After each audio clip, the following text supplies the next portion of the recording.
Hey, what's going on, Kinflow family? We're here another video doing some more mobility work, and with today's focus being on the spine. So let's get right to it. And one of the things that we're going to be really focusing on here is that with these routines, be sure that you're not pushing yourself too hard, especially if you already have some kind of back issue. So start in a gentle form of what you're going to be seeing, and then you can work your way into your fullest kind of range of motion. But here we go. So what we're just going to be starting with is the spine position, yoga position, known as the cat and cows. And one thing you're going to see here is that as I go up and down, notice that it's not just my back and spine that's moving, but it's also my hips and my tailbone, as well as my neck and my chin. So when I'm pushing my spine upward, I'm also going to be tucking my tailbone, trying to keep it under my body. But you'll see that my arms are completely vertical. I'm not leaning forward and I'm not falling back towards my ankles. And when I'm getting into the cow position, same deal. I'm pushing my tailbone up in the air, raising my chin, and trying to get my spine low to the ground. And it makes it a lot easier if you have a cute puppy. Now the next one is going to be a reach under. And one thing I want you guys to focus on this is that you really want to try to get your elbow and your shoulder to reach towards that opposite knee like what you're seeing there. And once you're in that position, you'll find that your hips might start tilting towards your arms. So do your best to push your hips away from the hand. And then once you get a chance, you'll switch onto the other side from the 4-point position. And then you just push your shoulder downward towards your opposite knee. Again, reaching, pushing that arm, turning the head. And you can spend a little more time at that bottom position. In fact, if you actually get a full inhale and exhale, you can get that much more stretch in those positions. And then once we finish the cat and cows and those reach unders, we're actually going to start moving into the rotation upward. And you really want to be careful here because your hips are almost definitely going to start moving in one direction. So try to be as mindful as you can about keeping your hips centered. And I'm just going to hold the top position with a couple of breaths, and I'll do it a couple times on each side. Now, when you're doing this on your own, feel free to do this for anywhere between, 4 times, alternating sides, or you could even do it up to 10 times. Really, you can make this a workout if you're new to these kind of drills, or if this is just part of your warm-up, spend a good minute or two in each position so that you know you're getting the fullest benefit. And we'll be talking more about the benefits of good spine mobility after this. Now from here, you'll see that I'm laying down with my hand under my head. You can do that, but sometimes this position is so tight that you're actually going to want to use your hand to hold onto your knee. And when you pin down your leg like that, that's going to allow you to keep your hips on their side while you're rotating and trying to get your shoulder, elbow, and hand behind you. And then you'll want to, again, reach forward, trying to rotate in the opposite direction. We reach back. Oh, and another key point. If you were to be directly above me, looking down as I do this, you want to try to create a line from your shoulder, hip, and ankle so that you're getting a straight line. If you look at my position, my feet might actually be a little further forward than I would prefer, but progress, not perfection. And it's about reaching forward and then rotating back. And I'll show you from the other side, a little undie shot. We reach back. Notice that I'm trying to keep everything as flat as I can. Back of my wrist, elbow and shoulder flat on the ground while my hips stay rotated onto their sides.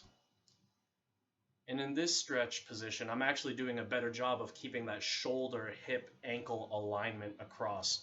Knees should be bent to about 90 degrees.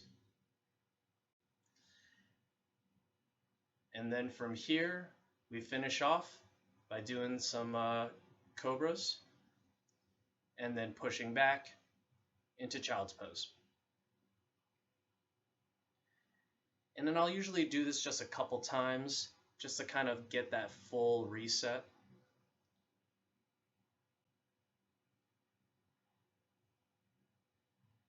And then we move into the final position. Now this one is complicated. We're going to watch this one as it's broken down. You'll see that my feet are now pointed away from my hands, and I did start in that 4-point position where I had everything resting down, hands and toes. I start by raising the knees up, and then I will step 1 foot through the window that's created.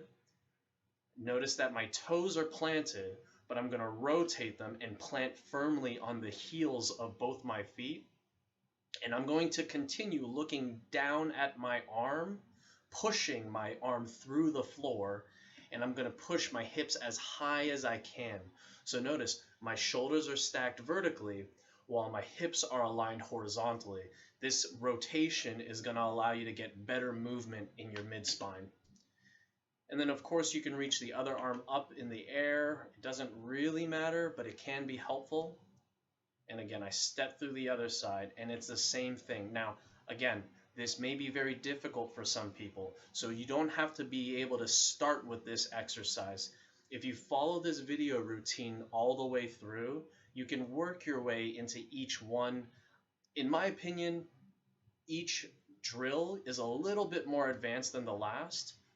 This one definitely being the most advanced. And that'll be it.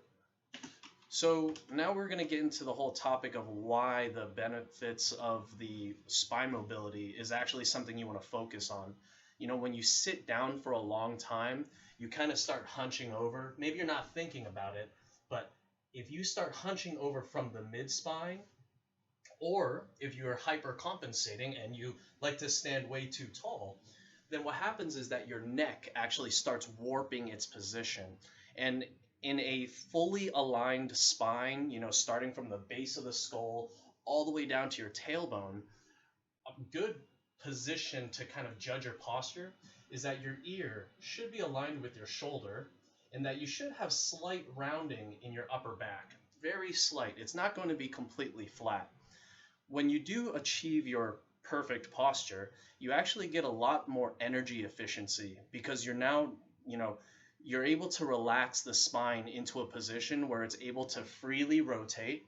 So when you're reaching, you're not actually rotating from your lower back. And when you're, you know, bending down, or when you're slouching, or when you're reaching up, your shoulder blades are aligned properly so that your arms can move proper. Your neck is aligned properly so you can twist and look up and down properly.